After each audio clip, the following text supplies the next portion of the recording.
사랑의 하나님 감사합니다. 오늘도 첫날을 시작하면서 하나님의 말씀으로 시작하게 하심에 감사합니다. 말씀 통하여 역사하여 주시고 이 시간 임재하여 주옵소서.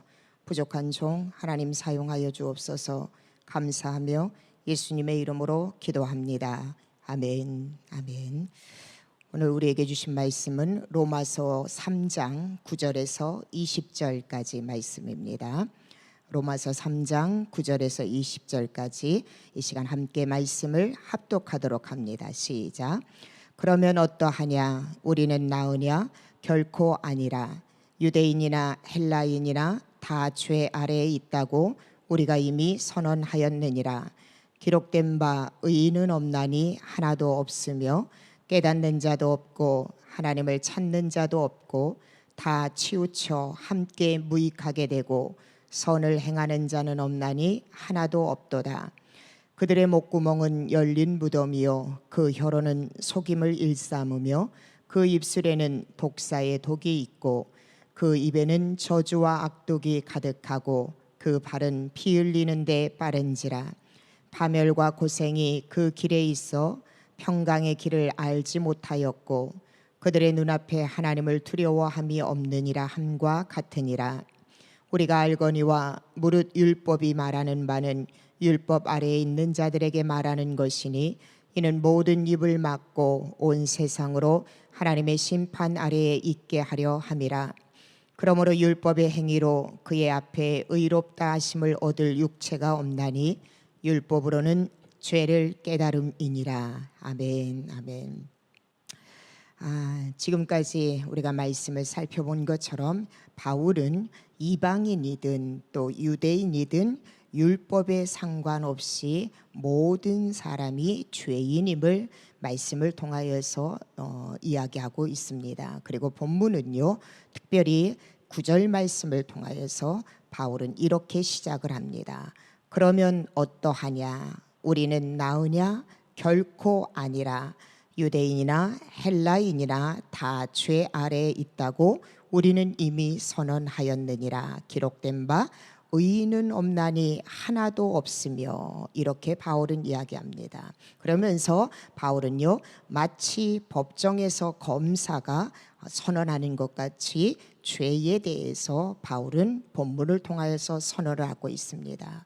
어쩌면 지금 바울이 말씀하는 것처럼요, 바울 자신을 포함한 모든 그리스도인들, 그리고 앞서 말한 유대인들과 이방인들, 어느 누구를 막론하고 이 세상에 존재하는 모든 사람은 다 죄인임을 바울은 말씀하고 있습니다.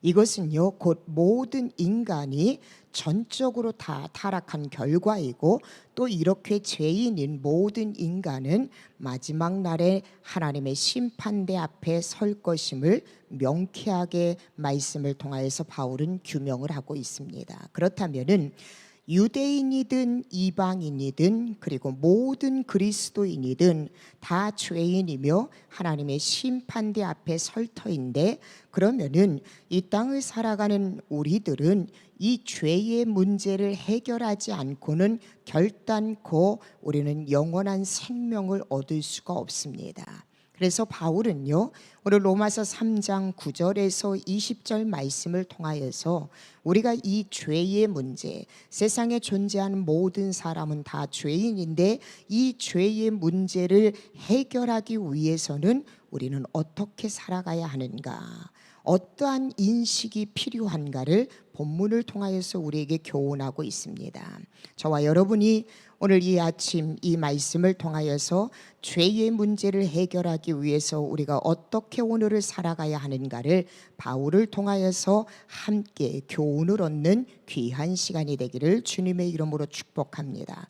그 첫째가 무엇이냐면요, 오늘 바울은 9절에서 12절 말씀을 통하여서 한마디로 내가 죄인임을 인정해야 한다라는 것입니다. 아니, 내가 죄인임을 우리는 자각하고 인식하면서 살아야 된다는 것이에요. 의인은 없나니 하나도 없다라고 바울은 이야기를 합니다. 여러분 한번 9절에서 12절 우리가 읽었지만 말씀을 다시 한번 읽도록 합니다. 함께 합니다. 그러면 어떠하냐? 우리는 나으냐? 결코 아니라. 유대인이나 헬라인이나 다 죄 아래에 있다고 우리가 이미 선언하였느니라. 기록된 바 의인은 없나니 하나도 없으며 깨닫는 자도 없고 하나님을 찾는 자도 없고 다 치우쳐 함께 무익하게 되고 선을 행하는 자는 없나니 하나도 없도다. 이렇게 말씀하고 있어요. 자, 한마디로 이야기하면 조금 쉽게 표현하면은 바울은 이렇게 이야기해요. 유대인들도 그리고 이방인들도 내가 다 죄라고 이야기했다. 그러면 그리스도인인 우리는 어떠냐? 우리는 어떠냐? 우리가 이방인들보다 유대인들보다 더 나은 것이 있냐? 이 물음이에요. 그러면서 말합니다. 결코 그렇지 않다. 그럴 수 없다. 율법을 가진 유대인이나 헬라인이나 그리고 그리스도인 우리 모두는 다 죄 아래 있다라고 이미 선언하였다.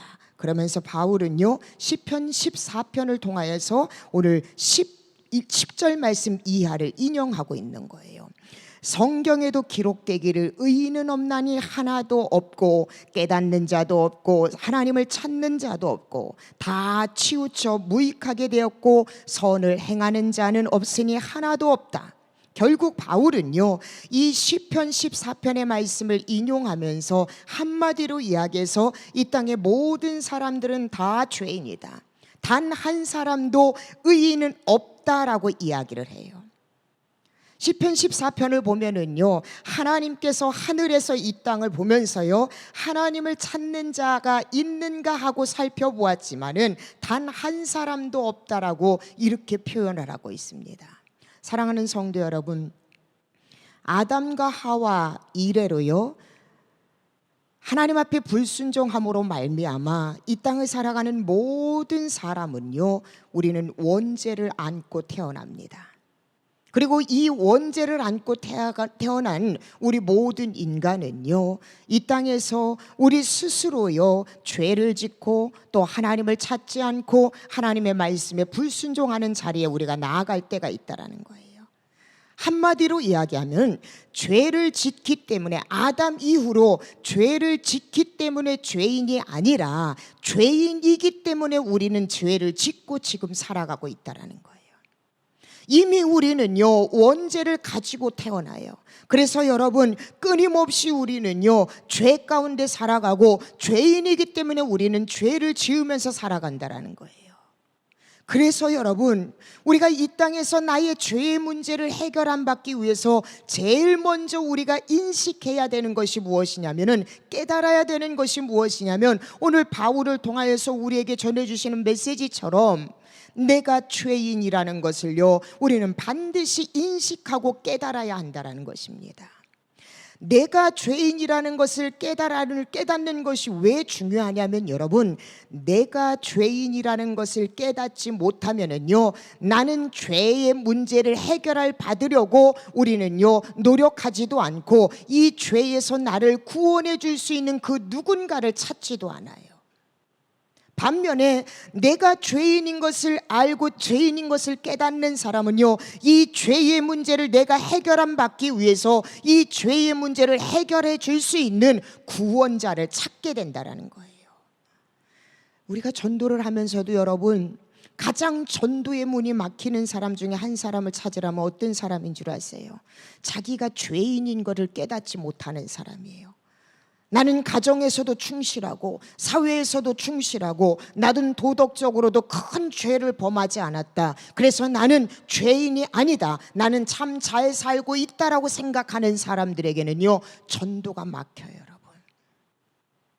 진정으로 우리가 여러분 죄의 문제를 해결할 받을 수 있는 가장 우선은 무엇이냐면 내가 죄인인 것을 깨달아야 돼요. 내가 죄인인 것을 깨달을 때 나의 이 죄의 문제를 해결해 줄 수 있는 유일한 한 분을 우리는 나의 구원자를 찾을 수밖에 없다는 것입니다. 세상에는요 두 종류의 죄인이 있대요. 한 종류는 내가 죄인인 것을 인식하지 못하고 살아가는 죄인, 그리고 또 한 종류는요, 자기가 죄인이라는 사실을 인식하면서 살아가는 죄인. 말씀드린 것처럼 여러분, 내가 죄인임을 인식하지 못하면서 살아가는 사람은요, 결단코 구원자를 찾지 않아요. 그러나 반대로 내가 죄인임을 인식하면서 살아가는 사람은요, 반드시 구원자를 찾게 되어 있습니다. 그게 바로 그리스도인이에요. 그리스도인은 여러분, 예수님을 나의 구원자로 인정하고 예수님을 나의 죄의 문제를 해결해 줄 수 있는 구원자로 우리가 받아들이고 내가 죄인인 것을 우리는 인정하면서 살아가는 사람이 바로 그리스도인이에요. 그리스도인은 여러분, 나의 과거의 죄를 인식하고 그리고 현재의 죄를 자각하고 여전히 내일도 연약하여서 나는 죄에서 자유할 수 없는 연약한 죄인이라는 것을 인식하면서, 그래서 나는 예수님, 나의 죄의 문제를 해결해 줄 수 있는 예수 그리스도, 나의 구원자가 필요합니다 라고 고백하면서 그 예수님을 붙잡고 살아가는 사람이 바로 그리스도인이라는 것이에요. 여러분, 소경은요, 소경을 인도할 수가 없어요. 이스라엘 백성들, 유대인들은요, 자기들이 선택을 받았고 하나님의 말씀을 받았다라는 그 이유, 이 우월의식, 이 특권의식이요, 자신들을 구원해 줄 거라고 생각을 했어요. 그런데 여러분, 하나님께서 진정으로 그들로 하여금 깨닫기를 원하는 것이 무엇이냐면요, 그들은 여전히 죄인이라는 거예요. 자신들이 죄인이기 때문에 죄인인 자신들의 행위를 통하여서는 영원한 생명을 얻을 수 없다라는 것을 인식하면서 그 영원한 생명으로 인도하실 하나님의 말씀, 하나님을 붙잡고 그리고 하나님께서 보내신 그 아들 예수 그리스도를 믿을 때만이, 그 주님을 의지할 때만이 내가 죄에서 해방되고 내가 영원한 생명을 얻는다라는 것, 이것을 인식해야 됐는데 유대인들은 자기들의 죄인인 것을 인식하지 못해요. 오늘 우리도 마찬가지예요, 여러분. 진정으로 여러분, 나의 죄의 문제를 해결받기 위해서는요, 내가 죄인인 것을 인식하면서 살아야 돼요. 사도 바울도 고백하잖아요. 그가 정말로 예수 그리스도를 만났을 때 제일 먼저 그가 고백했던 것은 자신이 죄인이라는 것을 깨달았어요. 그리고 이 예수님 없이는 한순간도 살아갈 수 없고 나의 죄의 문제를 해결받을 수 없다라는 것을 바울은 깨달았어요. 베드로 역시 마찬가지예요. 야곱 역시 마찬가지예요.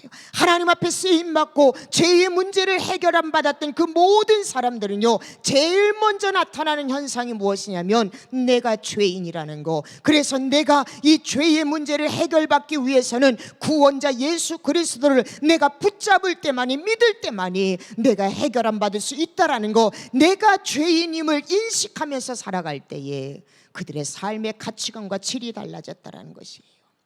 사랑하는 성도 여러분, 로마서 5장 8절에서 10절 말씀은요, 우리가 어떤 사람이고 어떤 사랑을 받는지에 대해서 바울은 명확하게 말씀하고 있습니다.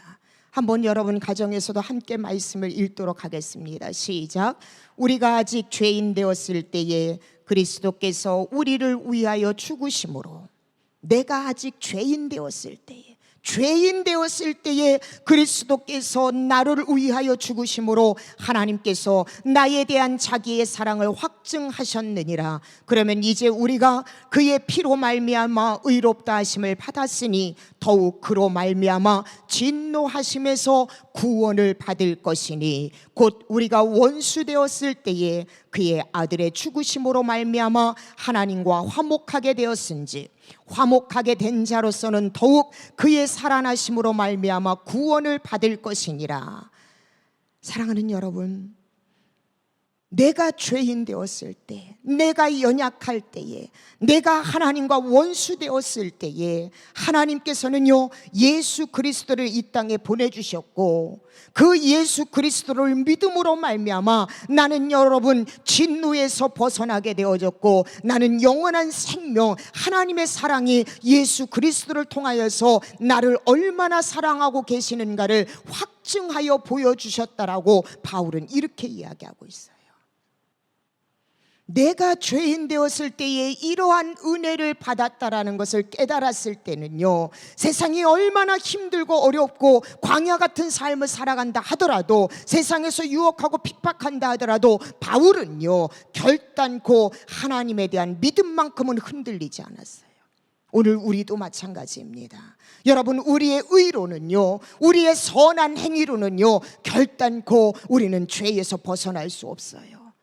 그러나 내가 죄인인 것을 인식하면서 나의 죄의 문제를 해결해 줄 수 있는 분을, 그 구원자를 붙잡고 나아갈 때에 우리는요 죄에서 해방될 수 있다는 걸 안다면은, 오늘 바울이 우리에게 선언한 것처럼 저와 여러분 모두는 하나님 앞에 죄인이라는 것, 이것을 인식하는 데서부터 우리는요 죄의 문제를 해결받을 수 있다는 거 여러분 기억하신다면, 오늘 살아가면서 내가 하나님 앞에 죄인임을 우리가 인식하면서 죄인인 내가 앞으로 어떻게 살아가야 할 것인가는 하나님의 말씀을 통하여서 우리가 인도함을 받을 때에 죄의 문제가 해결받을 수 있다는 것 여러분 믿으시기를 주님의 이름으로 축복합니다. 두 번째로는요, 죄의 문제를 해결하기 위해서는 말씀드린 것처럼 내가 죄인인 것을 인정해야 돼요. 그리고 두 번째는요, 죄의 심각성을 우리는 인식해야 한다는 거예요. 죄가 얼마나 무서운가를 우리는 인식해야 돼요. 이 죄는 나만 혼자 넘어지는 것이 아니라 내 가정, 공동체, 그리고 주변 사람을 무너뜨리게 하는 어마어마한 파괴력, 어마어마한 전파력, 전염력을 가지고 있다는 거, 이 죄의 심각성을 우리가 여러분 잊어버려서는 안 된다는 것입니다. 오늘 여러분 13절에서 18절 말씀입니다. 함께 보시겠습니다. 그들의 목구멍은 열린 무덤이요. 여기서 열린 무덤은요 온갖 추하고 더러운 말들이 쏟아 나오는 모양을 표현한 거예요. 그들의 목구멍은 열린 무덤이요, 그 혀로는 속임을 일삼으며 그 입술에는 독사의 독이 있고 그 입에는 저주와 악독이 가득하고 그 발은 피 흘리는 데 빠른지라. 13절에서 여러분 15절까지는요 얼마나 우리가 악독하고 얼마나 우리가 죄인인지, 얼마나 이 죄가 심각한지를 이렇게 바울은 표현하고 있어요. 그리고 이러한 죄를 범하고 있는 우리들의 삶의 결과가 바로 16절에서부터 18절까지 나옵니다. 16절에 뭐라고 이야기합니까? 이렇게 죄를 짓고 살아가는 우리에게는 파멸과 고생이 그 길에 있어서 평강의 길을 알지 못하였고 그들의 눈앞에 하나님을 두려워함이 없느니라 함과 같으니라 라고 말씀하고 있어요. 내가 악독한 말을 하고 내 목구멍은 열린 무덤 같아서 끊임없이 온갖 추하고 더러운 말들이 끊임없이 솟아서 나오고, 다른 사람을 저주하고 끊임없이 속이고, 이러한 죄악을 우리가 저지르게 되면은요 오늘 16절 이하에 말씀하신 것처럼 그들의 길에는 결국 파멸과 고생이 있어서 평강을 알지 못하고, 무엇보다도 더 무서운 것은요 그들의 눈앞에 하나님을 두려워함이 없느니라. 하나님을 두려워함이 없느니라. 사랑하는 여러분, 하나님을 두려워하지 않는다라는 건 그만큼 내가 영적으로 여러분 모든 것이 다 막혔다라는 거예요. 하나님을 두려워하지 않아요. 죄를 범하게 되면요 하나님을 찾지 않아요. 하나님을 피하게 됩니다. 자기 마음대로, 자기 욕심대로, 자기가 원하는 대로 하나님 자리에 내가 있고 하나님 앞에 교만하고 하나님을 만홀히 여기고 다른 사람을 아프게 하고 다른 사람을 속이고 나의 유익을 위해서 끊임없이 나 자신만을 위해서 살아가다 결국에는 그의 삶 가운데 평강의 길도 알지 못하고 결국은요 이 죄의 마지막을요 야고보서 1장 15절에는 뭐라고 이야기하냐면요 죄가 장성한 즉 사망을 낳느니라 라고 말씀하고 있어요. 사랑하는 여러분, 우리는 죄가 얼마나 심각한 것인가를 우리는 깨달아야 돼요. 여러분, 죄가 결국은요 이것이 장성하여서 결국은 멸망의 길로 우리를 빠져들게 만든다라는 거예요. 내가 죄인인 것을 인식하지 못하고 이 죄가 얼마나 무서운 건가를 심각성을 깨닫지 못하면은요, 그 사람의 종국은 어떻게 되냐면 사망의 길이요, 종국에는 지옥 형벌에 떨어지고 하나님의 진노의 심판을요 결단코 면할 수가 없다라는 것이에요. 여러분, 그래서 성경은요, 죄는요 어떠한 모양이라도 우리는 버려야 돼요. 여러분, 창세기에 보면은요, 죄가 문 앞에 엎드러져 있느니라, 죄가 너의 문 앞에 엎드러져 있느니라, 너를 노리고 있다라는 거예요. 너를 어떻게 무너뜨릴까 지금 도사리고 있다라는 거예요. 그래서 하나님은 말씀하십니다. 죄가 너를 원하나 너는 죄를 다스릴지니라. 끊임없이 이 땅을 살아가면서 하나님과의 관계를 흐트러뜨리기 위해서, 파멸로 나를 이끌기 위해서 사단은 끊임없이 우리를요 죄 속으로 유혹해요. 이 죄로 말미암아서 우리를 넘어뜨리려고 끊임없이 호시탐탐 문을 지키고 있어요. 그런데 성경은 우리에게 말씀하고 있어요. 죄가 내 문 앞에 있지만은 너는 죄를 다스려야 된다라는 거예요. 진정으로 여러분, 우리가 이 땅을 살아가면서요, 우리의 목적이 무엇이 되어야 되냐면은 아담과 하와가 죄를 짓기 이전에 하나님이 이 땅을 창조하신 그 세계로 우리는 회복되어져야 돼요. 이 땅을 다스리고 이 땅을 정복하고 이 땅에 충만하고 우리가 복을 받은 사람으로서, 하나님의 영향력을 나타내는 사람으로서 이 땅을 회복시키는 하나님의 믿음의 역군들이 되어야 한다는 것입니다. 그러기 위해서 우리는요, 죄가 얼마나 심각한 것인가, 죄가 얼마나 무서운 것인가, 우리는 이걸 인식하면서 매 순간순간 죄의 심각성을 아는 사람은요, 죄의 심각성을 아는 성도는 매 순간순간 내가 하나님 앞에 올바르게 지금 살아가고 있는가, 내가 지금 하나님을 경외하고 진정으로 코람데오의 신앙으로 내가 오늘을 살아가고 있는가, 매 순간순간 예배를 통하여, 기도를 통하여, 하나님의 말씀을 통하여서 내 자신을 점검해야 된다는 거예요. 그리고 죄의 다스림을 받는 자가 아니라 우리는 죄를 다스리면서 살아갈 때에 저와 여러분을 통하여서 이 땅의 많은 영혼들을 하나님 앞으로 인도하는 통로로 하나님은 사용하신다라는 것입니다. 사랑하는 성도 여러분, 내가 죄인임을 인식하는 것도 중요하고, 내가 이 죄를 지었을 때에 나는 영원한 사망에 이르는 지옥 형벌에 떨어지는 하나님의 진노를 피할 수 없는 그러한 가장 어둡고 가장 아픈 자리로 떨어질 수밖에 없다는 걸 안다면, 이 죄의 심각성을 안다면, 이건 비단 나뿐이 아니라 주변의 사람까지도 그러한 영향을 줄 수 있다는 걸 우리가 인식한다면, 오늘 하루하루의 삶을 살아갈 때에 우리는 날마다 하나님 앞에서 내 삶을 점검받아야 돼요. 여러분, 하나님이 인도하시는 그 길을 우리가 따라가야 한다는 것입니다. 마지막으로 세 번째는요, 죄의 문제를 해결하기 위해서는 내가 죄인인 것을 인식하고 죄가 얼마나 무서운가를, 그 죄의 심각성을 인지해야 되고, 마지막 세 번째는요, 죄의 해결 방법을 우리는 알아야 돼요. 19절에서 여러분 20절 말씀을 함께 봅니다. 우리가 알거니와 무릇 율법이 말하는 바는 율법 아래에 있는 자들에게 말하는 것이니, 이는 모든 입을 막고 온 세상으로 하나님의 심판 아래에 있게 하려 함이라. 그러므로 율법의 행위로 그의 앞에 의롭다 하심을 얻을 육체가 없나니 율법으로는 죄를 깨달음이니라. 이렇게 말씀하고 있어요.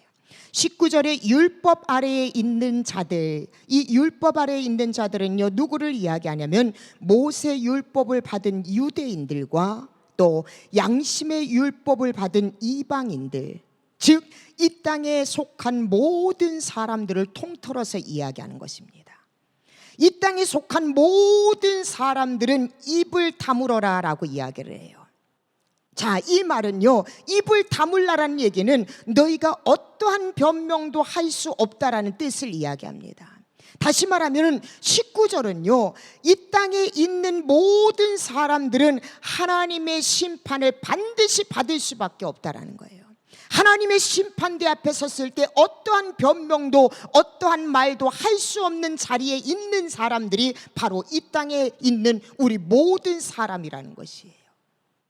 그러면서 바울은요 20절을 통하여서 우리는 그러한 사람이다, 하나님의 심판대 앞에 설 수 있는 사람이다, 그러면서 하는 이야기가 뭐냐면은 율법의 목적에 대해서 20절에 이야기하고 있어요.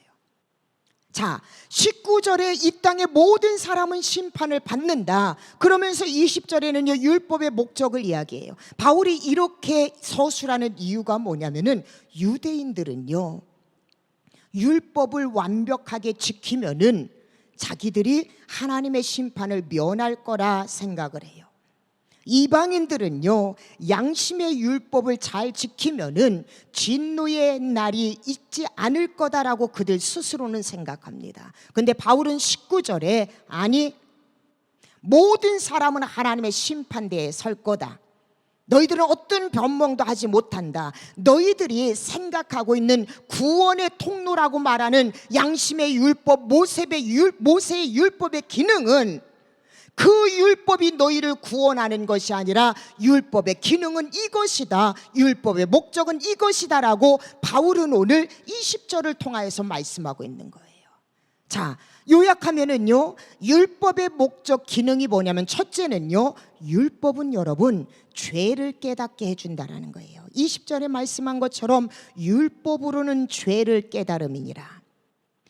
이전에도 죄를 지었지만 여러분 전에는요 죄에 대한 규정이 없었기 때문에 죄로 여기지 않던 것들도 있었어요. 근데 하나님께서 모세의 율법을 통하여서 이러이러한 것이 죄다라는 것을 명확하게 말씀해 줌으로 말미암아 이제 유대인들은요 율법을 알고 있는 유대인들은 자신들이 이것은 죄고 이것은 하나님이 기뻐하는 것이라는 것을 율법의 기준을 통하여서 그 죄를 깨달았다라는 거예요. 율법이 하는 기능은 바로 죄를 깨닫게 하는 기능을 한다라는 거예요. 구원의 목적, 구원의 해결자가 아니라는 거예요. 두 번째로 율법의 기능은 뭐냐면은 모든 사람의 입을 막는 거예요.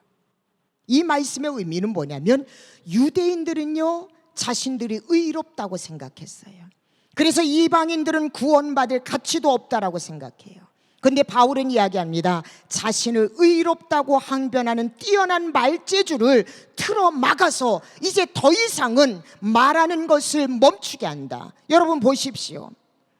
아무리 유대인들이요 율법을 다 지켰다라고 말하고 그들이 위선적으로 그들의 삶을 살았지만은요 어떠한 누구도 모세의 율법을 완벽하게 지킬 수 있는 사람은 단 한 사람도 없어요. 어떠한 누구도. 이건 유대인들뿐만 아니라 여러분 양심의 율법을 가지고 있는 이방인들도 마찬가지예요. 옳고 그름을 알지만은 이방인들 역시도 양심의 율법대로 그들이 100% 다 지켰다라고 말할 수 없다라는 거예요. 유대인들은 자신들이 율법을 안다고 해서 아는 것과 지키는 것을 그들은 구분하지 못해요. 아는 것이 지켰다라고 생각했지만은요 하나님이 보실 때 그들 스스로도 그들은 알았지만 지키지는 못했어요. 그래서 이 율법을 통하여서 율법의 기준을 통하여서 너희들의 그 위선적인 것, 너희들의 그 교만한 것, 행하지도 않으면서 자기가 행했다고 말하는 그 모든 것들의 입을 막는 역할을 하는 것이 바로 율법의 기능이라는 거예요. 보십시오 여러분, 유대인뿐만 아니라 여러분 우리가 잘 알고 있는 공자나 맹자, 또 도덕군자들, 성인군자들, 이 모든 사람들도요 율법 앞에 세워놓으면 100% 완벽하게 지킬 수 있는 사람이 단 한 사람도 없어요. 그들은 여러분 상대적으로 다른 사람들보다 남보다 조금 더 도덕적으로 살았기 때문에 성인군자다, 아니면은 도덕군자다, 성현들이다 이렇게 말하는 거예요. 그래서 여러분 이 율법, 모세 율법을 보면서, 양심의 율법을 보면서 우리는요 내가 잘났다라고 그 위선적인 입을 더 이상 말하지 못하게 만드는 기능, 이것을 율법이 한다라는 거예요. 마지막 세 번째로 율법의 기능을 바울은 뭐라고 이야기하냐면은 온 세상이 하나님의 심판 아래 있다라는 것을 알게 한다라는 거예요. 계속 로마서 말씀을 통하여서 율법을 통하여서 바울이 권면한 것이 무엇이냐면은 너희들이 율법을 알지만 율법대로 행하지 않으면 너희는 의인이라 칭함받을 수 없다.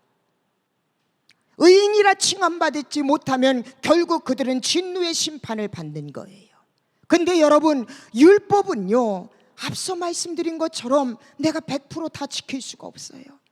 지키고 싶어도 죄인의 본성을 갖고 태어난 우리는요, 끊임없이 내 중심, 나 중심으로 살아가다 보면은요, 우리는요, 나도 모르는 사이에 이 율법을요, 범하고 살아가고 있는 경우가 많이 있어요. 그래서 율법을 볼 때마다 우리는 나 역시 죄인이구나. 내가 이 율법을 다 지키지 못함으로 말미암아 나는 하나님의 심판을 면할 수 없구나. 우리는 이 율법을 대할 때마다 하나님의 심판 앞에 하나님의 심판을 보게 한다는 것이에요.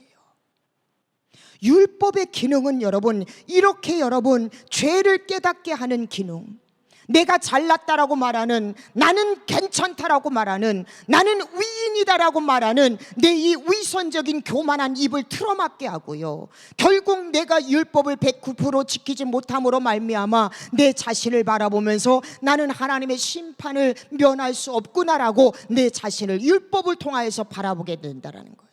이게 율법의 기능이에요.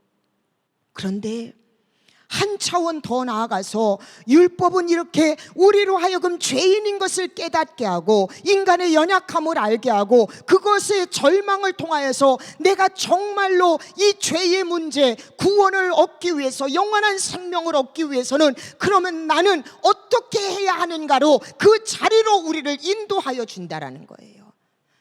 구약에는 율법이, 그리고 오늘 우리에게는요, 하나님의 말씀이 내가 죄의 문제를 해결받고 영원한 생명을 얻기 위해서는 내가 무엇을 붙잡아야 되고 내가 어떻게 살아야 하는가를 우리를 그 길로 인도한다라는 거예요. 그게 누구입니까? 바로 예수 그리스도예요. 내가 곧 길이요 진리요 생명이니 나로 말미암지 않고는 아버지께로 올 자가 없느니라. 나의 죄의 문제, 이 죄의 심각성, 율법으로도 나의 도덕적인 선한 행위로도 나는 구원받을 수가 없습니다. 죄의 문제를 해결받을 수가 없어요. 그런데 하나님은 우리에게 오직 한 가지, 나의 죄의 문제, 내 구원의 문제를 해결할 수 있는 오직 한 가지를 주셨는데 그것이 무엇이냐면 예수 그리스도를 믿음으로 말미암아 너희가 구원을 얻으리라. 이신칭의, 이신득의, 바로 믿음으로 말미암아 구원을 얻는 것, 이것이 죄의 문제, 영원한 생명을 얻는 유일한 통로고 길이라는 것을 오늘 바울은 우리에게 말씀하고 있다는 것입니다. 그러므로 여러분, 율법은요, 내가 질병을 안고 있는데, 죄의 질병을 안고 있는데 정말로 완벽한 진단서다라고 생각하면 돼요. 그런데 여러분, 아무리 완벽한 진단서라도요, 이 진단서 하나 가지고 내 질병, 내 죄의 질병이 치료받지는 않아요. 이 진단서를요, 복음이라는 이 완벽한 약, 그리고 완전한 의사이신 예수 그리스도 앞에 나아갈 때에 우리는요, 이 죄의 질병의 문제가 해결함 받을 수 있다는 것이에요. 진단서 하나만 가지고는요, 우리는 죄의 문제, 우리의 질병의 문제가 해결받지 않아요. 예수 그리스도를 통한 이 복음의 약이 내 안에 들어와서 나의 모든 죄의 질병 가운데 흡수되어지고 그 모든 것을 파괴할 때에 우리는요, 완벽하게 죄의 문제가 해결받을 수 있다는 것입니다. 오직 예수 그리스도를 통하여서, 예수 그리스도를 통하여서. 여러분, 마가복음 2장 17절에도요, 주님은 이렇게 말씀하고 있습니다. 건강한 자에게는 의사가 쓸데없고 병든 자에게라야 쓸데있느니라. 나는 의인을 부르러 온 것이 아니라 죄인을 부르러 왔노라라고 주님은 이렇게 말씀하고 계십니다. 사랑하는 성도 여러분, 오늘 하루 여러분 어떻게 살아가시겠습니까? 내가 영원한 생명, 구원의 길을 가기 위해서 오늘 하루 어떻게 살아가시겠습니까? 내가 죄인인 것을 인식하면서 살아가세요. 내가 죄인인 것을. 그리고 이 죄가 얼마나 심각한 문제인 것인가를 우리는 깨달아야 돼요. 이 죄의 문제를 해결 받지 않으면은 나뿐 아니라 나를 통한 주변의 사람들 역시도, 그들 역시도 파멸시킬 수 있다라는 거, 이 죄의 심각성, 죄가 장성한 즉 사망을 낳느니라, 이 죄의 심각성을 우리는 결단코 간과해서는 안 돼요. 죄인임과 죄의 심각성을 인식하는 사람은요, 죄의 문제를 해결받기 위해서 우리는 발버둥 칠 수밖에 없어요. 나의 이 죄의 질병을 치료받기 위해서 우리는요, 동분서주할 수밖에 없어요. 그런데 성경은, 하나님은 우리에게 말씀하십니다. 너의 죄의 문제를 해결받기 위해서는 오직 한 길, 예수 그리스도밖에 없다라는 거예요. 오늘 여러분에게 권면합니다. 예수님 한 분 붙잡고 살아가세요. 내가 곧 길이고, 내가 곧 진리고, 내가 곧 생명이다.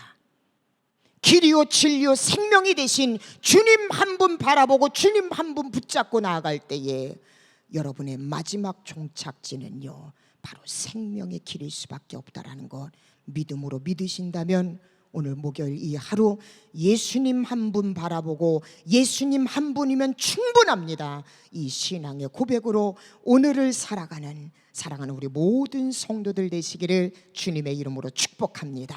기도하시겠습니다. 하나님 감사합니다. 오늘 말씀을 통하여서 이 땅에 살아가는 모든 사람들은 다 죄인이라는 것을 알게 하심에 감사를 드립니다. 우린 때로는 유대인들처럼 율법을 알기만 하면은 나는 죄에서 해결함 받는다고 생각을 합니다. 이방인들처럼 도덕적으로 선하게만 살면은 죄의 문제가 해결함 받는다고 생각을 합니다. 그러나 우리는 100% 하나님이 요청하시는 그 율법을 다 지킬 수 없는 연약함을 안고 있고, 우리에게 율법, 양심의 율법을 하나님이 주셨지만 어느 누구도 100% 양심이 요청하는 대로 다 충족시킬 수 없는 연약함을 안고 있다라는 것 우리는 잘 압니다. 그래서 오늘 말씀 통하여 우리를 다시 한번 점검합니다. 하나님, 우리는 어떤 누구보다 낫지 않습니다. 우리 모두 다 죄인이라는 걸 인식하게 하여 주시고, 내가 죄에서 해방되지 못하면 결국 사망에 이를 수밖에 없다라는 죄의 심각성을 깨닫게 하여 주시어서 오직 이 죄의 질병에서 내가 나았고 치료받을 수 있는 길은 예수 그리스도 한 분이라는 것을 깨달아 오늘 이 아침, 오늘 하루 살아갈 때 오직 복음과 의사이신 예수 그리스도가 인도하시는 그 길만 바라보며 살아가는 우리 모든 성도들 되게 하여 주시옵소서. 감사를 드리며 예수님의 이름으로 기도합니다. 아멘. 오늘 말씀 생각하면서 여러분 함께 기도하는 시간 갖도록 합니다. 먼저 내가 죄인인 것을 인식한다면 하나님 앞에, 우리가 알고 지은 죄 모르고 지은 죄 하나님 앞에 이 시간 회개하는 마음으로 고백하시기 바랍니다. 죄의 심각성을 우리는 깨닫고 있다면은, 이 죄의 문제를 해결받지 않으면은 우리는 영원한 생명을 얻을 수가 없습니다. 죄의 문제를 해결받기 위해서는 내가 무엇을 하고 어떻게 하는 것이 중요한 것이 아니라 오직 예수 그리스도를 믿음으로 믿으면 돼요. 그러면 예수님이 내 안에 들어오면은요, 이제는 내 삶이 내가 나를 주장하는 것이 아니라 내 속에 계신 예수님이 내 삶을 주장하기에 우리는 결단코 죄의 자리에 있을 수 없습니다. 가장 중요한 것은 내가 죄인이기 때문에 이 시간 주님 내 마음속에 임재하여 주시옵소서. 내 가정에, 내 삶 가운데, 내 사업장, 직장 가운데 주님 임재하여 주시옵소서. 주님 앞에 기도하시기 바랍니다. 두 번째는 나라와 민족으로 해서, 교회 사역으로 해서, 목회자를 위해서 특별히 하나님의 임재라는 주제로 이 로마서 묵상이 계속 진행 중입니다. 지치지 않고 끝까지 함께 참여하여서 하나님의 임재를 경험하는 시간 되게 해달라고 두 명의 목회자를 위해서 기도해 주시기를 부탁을 드립니다. 코로나19의 확진자 수의 줄어듦과 믿음의 사람을 통해서 치료제가 빨리 나올 수 있도록 여러분 기도하시고 여러분 개인 기도 제목을 놓고 기도하신 후에 모든 순서 마치도록 합니다. 다 같이 하나님 앞에 기도하시겠습니다. 할렐루야. 사랑이 많으신 아버지 하나님, 주님의 은혜를 참으로 감사를 드립니다. 하나님, 오늘 말씀을 통하여서 내가 얼마나 하나님 앞에 죄인인가를 하나님 깨닫게 하심에 감사를 드립니다. 아버지 하나님, 이 죄는 나를 아버지여 사망으로 이끄는 너무나도 심각한 것임을 우리가 깨달아서 이 죄의 문제를 해결함 받기 위해서 예수 그리스도를 붙잡고 주님을 바라보며 살아가는 우리 모든 성도들 되게 하여 주시옵소서. 특별히 하나님, 우리 언더우드교에서 진행되어지는 이 임재 35일의 기적, 하나님 이 영적 프로그램 위에 주님께서 임재하여 주시어서 로마서 말씀을 통하여서 우리가 앞으로 어떻게 살아가야 하는가를 다시 한번